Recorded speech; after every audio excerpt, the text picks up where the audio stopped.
Hi, welcome to our channel where we share the most intriguing stories. When Kevin inherited his grandma's quiet house on the edge of Willow Pines, he planned to build a humble backyard workshop. What he didn't plan for? A vengeful HOA president named Karen, a forged signature, and a petty war that would turn into a viral battle for justice and revenge. When my grandmother passed, she left me her house on the edge of Willow Pines, a picturesque little neighborhood in North Carolina that looked peaceful enough if you didn't know better. The property wasn't huge, but it had charm, a cozy single-story home with a big backyard framed by pine trees and hummingbirds that came every morning like clockwork. It sat just outside the HOA line, which suited me just fine. I'd never had much love for mandatory neighborhood friendliness enforced by fines and architectural review boards. The house needed a few updates, but I'm an architect by trade and own a small design-build firm that specializes in creative residential projects. My plan was simple: convert part of the backyard into a workspace, build a 20 by 20 foot covered workshop where I could draft, prototype, and breathe a little. Nothing intrusive, nothing ugly, just a clean wooden structure with natural tones, tucked far enough back that even the nosiest birdwatcher wouldn't see it without binoculars. And believe me, I measured twice. I went through all the right channels, filed the site plan with the county office, paid my fees, waited out the zoning process. No hiccups. I even had a brief chat with the inspector about roofing materials and runoff plans. It was all green-lit, stamped, and scheduled to begin construction the following month. I felt good, productive, excited to finally put the property to use, maybe even honor my grandmother with a hand-carved nameplate on the side of the workshop. Then I met her, Karen Appleton. If Barbie dolls came in a Vice President of Compliance edition, she'd be the model. Bleach blonde bob, perfectly pressed khakis, permanent frown. She lived 2 doors down inside Willow Pines proper and made a point to let me know on our very first meeting that she was the president of the HOA. No handshake. Just, "You're not part of Willow Pines, are you?" I smiled politely and shook my head. "Nope, just outside the line. Property's grandfathered in. County only." Her eyes narrowed like I'd personally insulted her bloodline. You know, most of us prefer when additions match the character of the neighborhood. We take pride in preserving aesthetic continuity. "I'm sure you do," I said, still smiling. "Luckily, I'm not in the neighborhood." She didn't like that. Not one bit. A week later, she stopped me in the driveway while I was unloading lumber samples from my truck. She looked at the sketches in my hands and shook her head with a kind of mournful superiority. "This sort of thing wouldn't be approved by our board," she sniffed. I wasn't sure if she expected me to crumple in shame or spontaneously combust. I calmly replied, "Good thing your board has no jurisdiction here." Karen offered me one of those tight-lipped smiles that somehow made the air colder. "We'll see about that." I brushed it off. HOA folks like to puff their feathers now and then, especially ones named Karen. What could she really do? I had a stamped permit, a signed approval, and a concrete delivery scheduled. As far as I was concerned, the workshop was happening. What I didn't realize then was just how far some people will go when they lose the illusion of control. The first sign that something was off came in the form of a voicemail from the county permitting office. The voice was chipper in a bureaucratic kind of way. "Hi, Mr. Miles, just calling to confirm the cancellation of your building permit for the covered structure. If you have any questions, feel free to call us back. Have a great day." I sat there in my truck, parked outside a supply warehouse, listening to that message 3 times in a row. Cancellation. I hadn't canceled anything. I double-checked my email, scrolled through every communication with the county, and found nothing about a cancellation request. My stomach tightened. Something wasn't right. I drove straight to the county office. The front desk lady, Brenda, a sweet woman with a habit of chewing pens, recognized me right away. I asked her what was going on with my permit. She frowned, typed something into her terminal, and said, "Looks like it was withdrawn 2 days ago. Says here it was rescinded by applicant's request." "No, it wasn't," I said flatly. "I didn't request anything." Brenda looked a little concerned now. "Well, the form was submitted in person. Has your signature and everything." She pulled the form from a manila folder and slid it across the desk. I stared at it, disbelief mixing with slow-burning anger. My name was there. My address. The box next to cancel permit was checked. And at the bottom, my signature. Only it wasn't mine. It was close, convincing, probably good enough to fool someone who'd never seen my real signature more than once. But to me, It was like looking at a counterfeit bill with Abraham Lincoln's face on it. I looked up at Brenda. That's not my handwriting. That's not my signature. And I sure as hell didn't come in here 2 days ago. She pressed her lips together. Do you want to file a fraud complaint? Yes, I said. Right now. She left to get a supervisor. I sat there staring at the forged form, my mind already spinning through the possibilities. Only a handful of people even knew I'd gotten a permit. One of them stood out like a neon middle finger, Karen Appleton. A few minutes later, a man in a white shirt and too-tight tie came out, introduced himself as Tom from the legal department, and led me to a private office. I explained everything, showed him copies of the original application and emails, pointed out the obvious differences in signatures. He was professional but skeptical until I asked him who was working the desk 2 days ago when the withdrawal was submitted. He checked a schedule. Looks like that was Melissa Fisher's shift. The name clicked. Melissa. I'd heard it before. Karen had mentioned her once while talking to another neighbor. My dear friend Melissa works for the county. Keeps me informed, she'd said, smug as a cat in a birdhouse. Of course. I left the office with a signed copy of the forged withdrawal, a copy of the complaint form, and instructions to follow up in a few days. I thanked Brenda again on the way out. She looked uncomfortable. I probably shouldn't say anything, she whispered. But someone matching Karen's description came in earlier that day. Didn't file anything. Just talked to Melissa for a while. I nodded. Thanks, Brenda. That helps more than you know. By the time I got home, the pit in my stomach had grown teeth. I wasn't just dealing with an annoying neighbor anymore. I was dealing with someone who was willing to commit actual fraud just to stop me from building a glorified shed on my own damn property. And apparently, she had help. I poured myself a drink, sat at my workbench, and looked over the forged form again under a bright lamp. The pen stroke was confident, but slightly too neat. I jotted notes in the margins, analyzing it like a crime scene photo. I wasn't about to let this go. Karen had made the first move, and now I was going to make sure it was the last one she ever got away with. I'm not the kind of guy who looks for revenge. I like plans, I like rules, I like knowing that if I follow the process, things will work out. But when someone fakes your signature, robs you of a legal permit, and smirks at you across her hydrangea-lined HOA border like she just won the damn Super Bowl, yeah, that'll light a fire under anyone. The day after I filed the fraud complaint, I called my lawyer, Julia Carlton. She's the kind of attorney who doesn't blink when you mention forged government documents, just says, send me everything. And by the time you hang up, she's already pulling case law. We drafted a formal letter to the county demanding immediate restoration of my permit and started the process to get the forged withdrawal investigated. By the end of the week, the permit was reinstated. This time, I wasn't taking chances. I uploaded certified copies to 3 different cloud backups, mailed one to my office, notarized another and put it in a safe, and submitted a digital version to the county's e-records portal because God knows I wasn't going to give Melissa Fisher another chance to delete anything. I should have felt victorious, but instead, I felt irritated because the very next morning, someone forwarded me a Facebook post from the Willow Pines HOA group. It was public for some reason. Maybe Karen forgot to make it private, or maybe she wanted me to see it. Either way, there it was. Warning: construction starting next week, right on the edge of our community. This is an UN-approved structure. We will not allow our property values to be degraded by rogue builds. More to come. Signed, Karen Appleton, HOA President. No mention of the fraud, of course. Just smug innuendo and a vague threat wrapped in a cardigan. It pissed me off more than the fake signature, because now she wasn't just sabotaging me behind closed doors. She was trying to rally her little HOA army against me, publicly, like I was the villain. I stared at the post for a long time. Then I stared at my property map.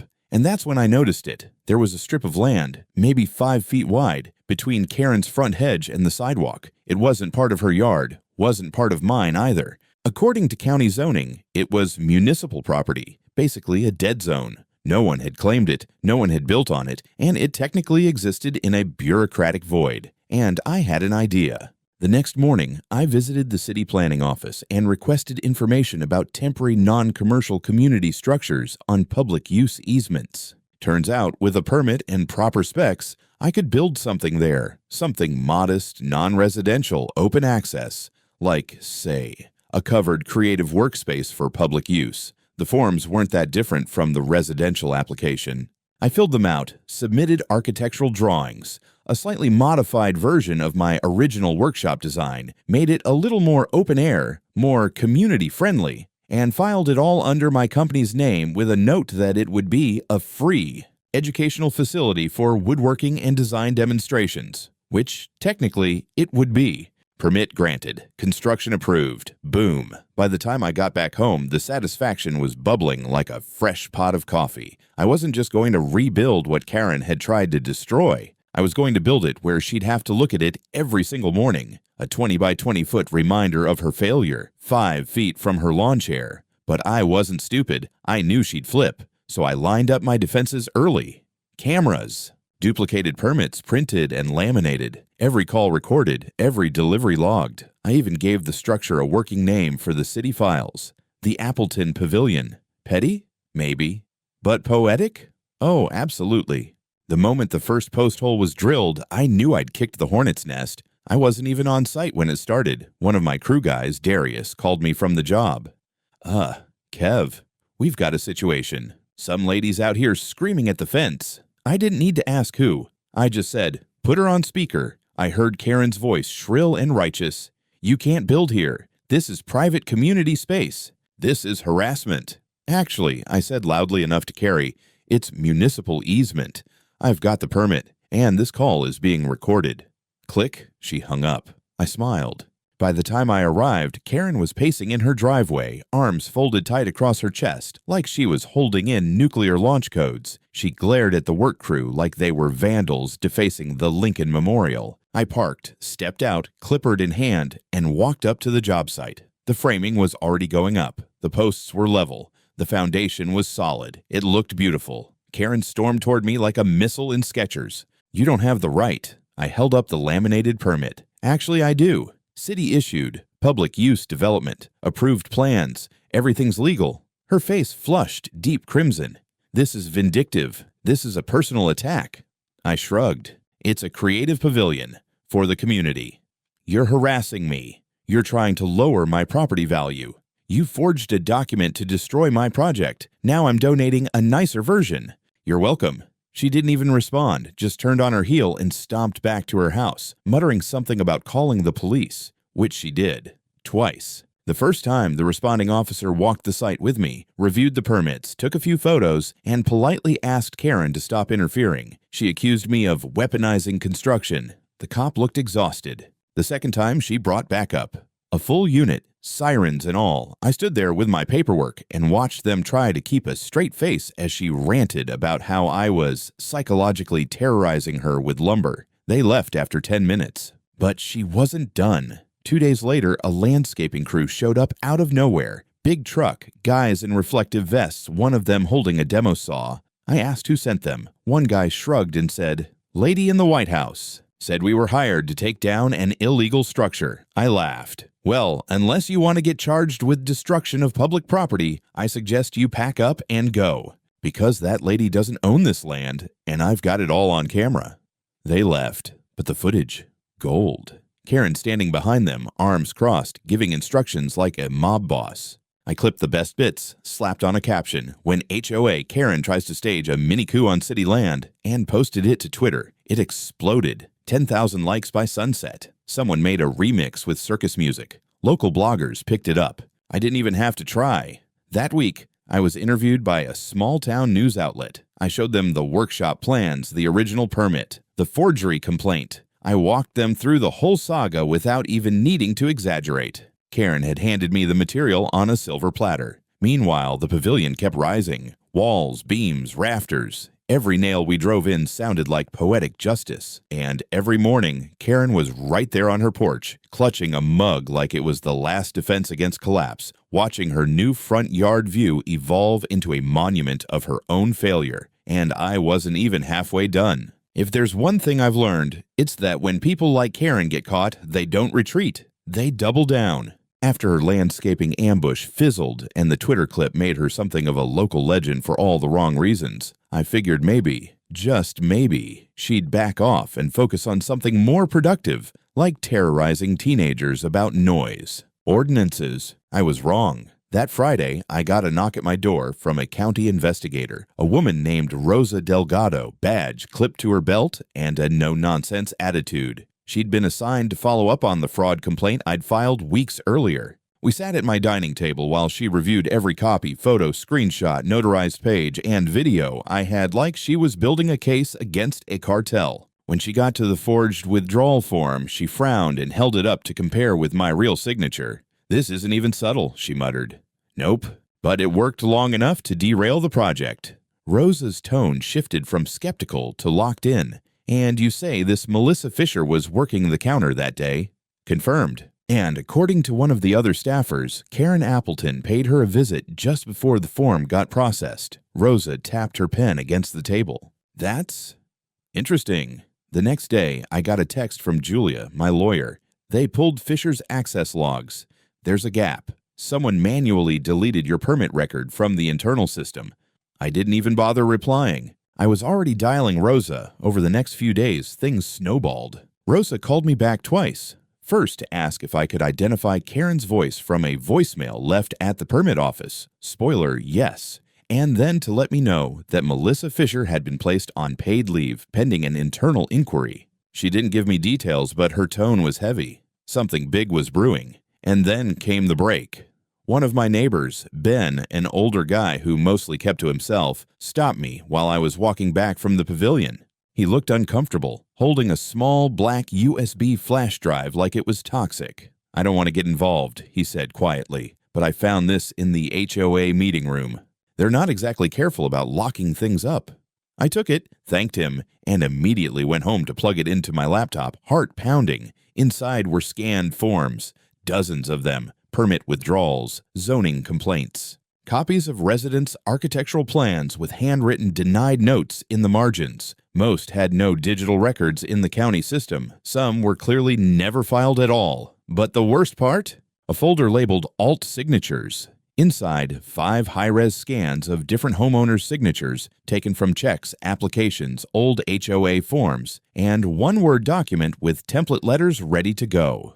My name was in there, so were 3 other neighbors I recognized, 2 of whom had complained about mysteriously revoked requests in the past year. I sent it all to Julia. She didn't even write back with words, just sent a gif of a judge slamming a gavel. By the time Rosa showed up again, this time with a city police officer in tow, Karen's house was swarmed in gossip. Word had gotten out that there was an active fraud investigation tied to the HOA office. Melissa Fisher had resigned for personal reasons, and the HOA board had called an emergency closed-door session that looked more like a funeral. Karen still strutted around like nothing had happened, but the cracks were showing. I caught her yelling at someone on her phone in the driveway, pacing back and forth with a file folder clutched in one hand and a glass of wine in the other, at 10 in the morning. That week, I filed a civil lawsuit through Julia. Charges included document fraud, obstruction of business operations, reputational damage, and interference with commercial permitting. We added every scrap of evidence, every time-stamped video, every forged form. Even the county joined in with an internal complaint against Karen and a formal statement of cooperation for our case. The pavilion, meanwhile, was nearly finished. It stood proud, open, and clean, a bright wooden structure with a slanted roof and a wide workbench visible from the street. It didn't just look good, it looked permanent. And somehow, the irony was lost entirely on the woman who caused it all. Or maybe not, because the next morning I woke up to find a handmade sign hammered into the ground outside Karen's house. "I am the victim of neighborhood bullying and targeted hate. Stop the abuse." It was in all caps, spray-painted, and spelled neighborhood wrong. She was unraveling, and we weren't even in court yet. I always imagined lawsuits as slow, tedious things that crawled through the system like molasses. What I didn't expect was how quickly things would move once you had undeniable evidence and a small army of pissed-off neighbors lining up behind you. By the time our court date was set, the situation had gone from HOA drama to public scandal. A local news channel ran a 3-minute segment titled "Permits, Power, and Petty Wars in Willow Pines." They showed clips from the Twitter video, included blurry footage of Karen trying to direct that landscaping crew like a suburban general, and even mentioned the mysterious flash drive full of forged documents. Karen declined to comment on camera but apparently told a reporter off the record that she was the real victim of bureaucratic male aggression. Sure, Karen, in court things got real fast. Julia was sharp as a scalpel, and the moment the judge asked us to present opening arguments, she brought out the laminated version of the forged withdrawal form like it was Exhibit A in a murder trial. This, she said, was submitted to the county office with a forged signature, triggering the illegal cancellation of a lawful building permit. We can prove who did it, when it was done, and why. Karen sat 2 rows back, arms folded, lips pinched like she'd just licked a lemon. Her attorney, some suit named Brennan, who looked like he got his license from a cereal box, tried to object, but the judge waved him off. We walked through everything.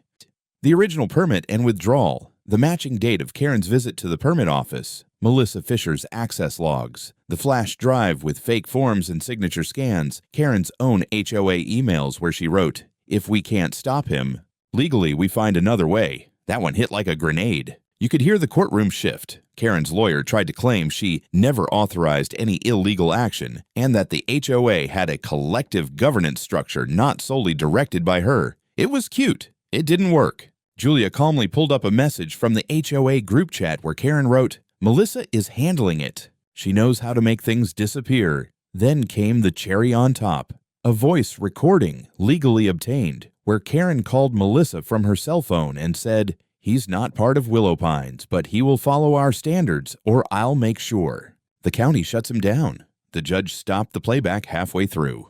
That was enough. Karen's face turned a shade of red I'd only ever seen once, when someone hit her Lexus with a grocery cart in the parking lot months ago. This time, there was no cosmetic repair waiting at the end of it. The court found her liable for fraudulent interference in a legal administrative process, civil conspiracy with a public official, defamation and reputational damage, interference with licensed commercial operations. The damages? $95,000 in compensation to me, plus court costs and legal fees. Melissa Fisher was officially barred from ever holding another government office or administrative position. Karen, in turn, was slapped with a 5-year ban from serving in any HOA or municipal capacity. The judge even threw in a warning: any future interference with permitting processes, and she'd face felony charges. As the verdict was read, Karen sat motionless, as if refusing to blink might somehow reverse the judgment. Brennan, her lawyer, quietly packed up his things like he knew he'd be billing her into the next century. Outside the courthouse, a small crowd had gathered: neighbors, reporters, curious bystanders. Someone handed me a cup of coffee. Someone else asked if they could volunteer at the pavilion. One guy just nodded and said, "Damn good work."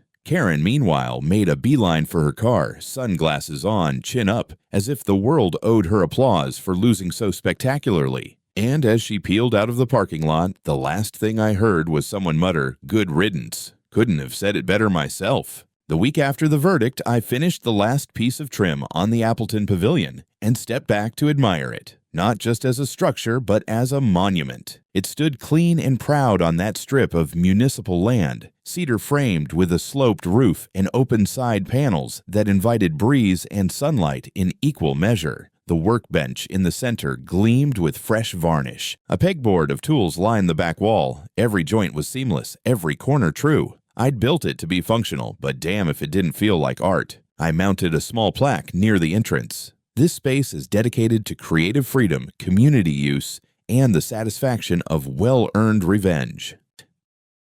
Kevin Miles. The ribbon cutting was informal, but somehow more satisfying than any big city gala I'd ever designed for. A few neighbors brought folding chairs. Some of the local teens wandered over, curious. Ben, the guy who found the flash drive, showed up with a thermos and a box of donuts. Even a couple of city council members came by to see what all the noise was about and ended up staying for over an hour. By the end of the week, the pavilion had taken on a life of its own. Local middle school teachers asked if they could host basic woodworking demos on Saturdays. One of the high school shop teachers volunteered to bring scrap material and give kids a space to experiment outside class. Even a local nonprofit reached out and offered to sponsor community workshops for teens and veterans. What had started as a counterstrike had turned into a hub of creativity. And, best of all, Karen had to walk past it every single day. Not that she looked at it directly. No, She made a whole show of crossing the street early, pretending to check her phone as she passed. She never acknowledged it. But I caught her one afternoon, standing half hidden behind her hedge, watching a group of middle schoolers learning how to use a hand planer. Her jaw clenched like she was chewing nails. I waved. She ducked. HOA meetings had changed too.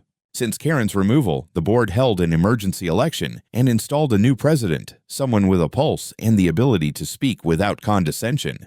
They revised their bylaws to limit presidential authority and even issued a formal apology for recent past misconduct and unrepresentative behavior. It was practically engraved in salt. The neighborhood chilled out.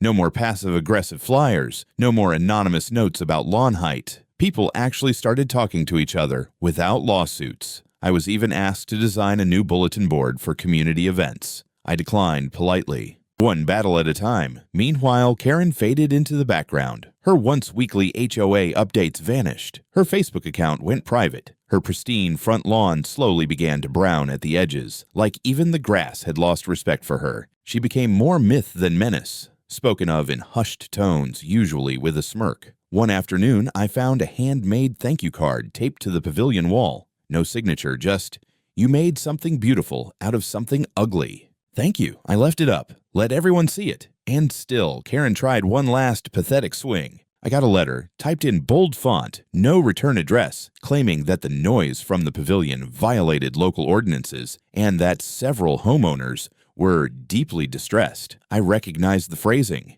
It had Karen's stink all over it. I forwarded it to Julia. She laughed and said, "Tell her to go file it with the other bad decisions in her life." Instead, I had a better idea. I printed a response, laminated it, and mounted it next to the thank you card. This structure is fully permitted, community approved, and open to all. Noise complaints may be addressed to the Department of Touch Grass.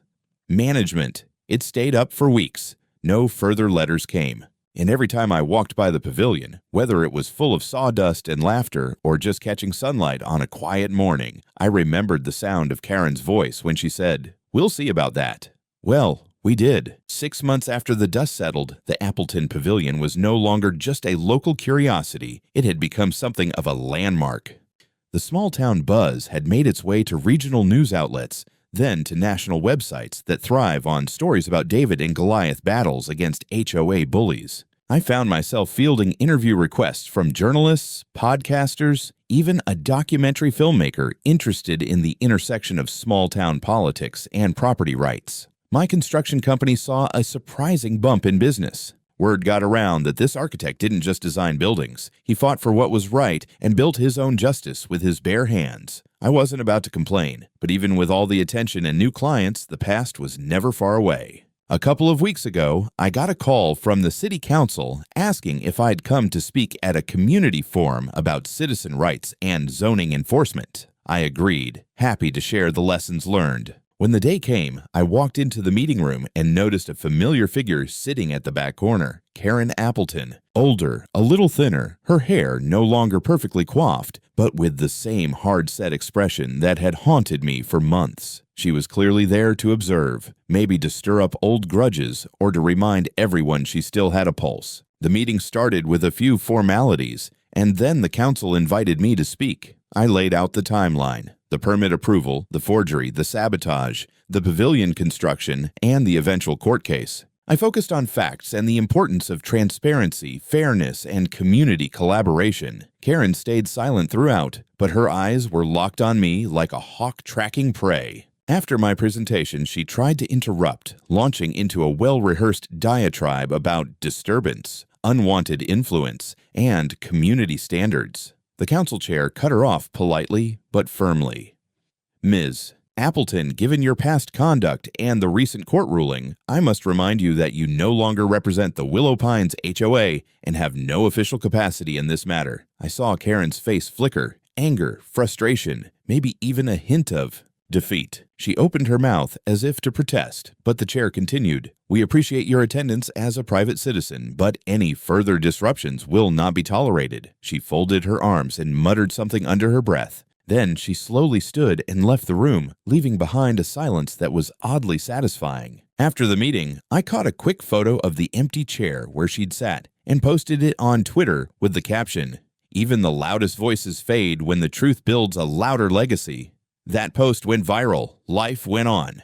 The pavilion buzzed with activity, workshops, and laughter. The community garden next door expanded. Kids learned to use tools, and neighbors who once whispered in suspicion now swapped stories on weekend barbecues. And Karen.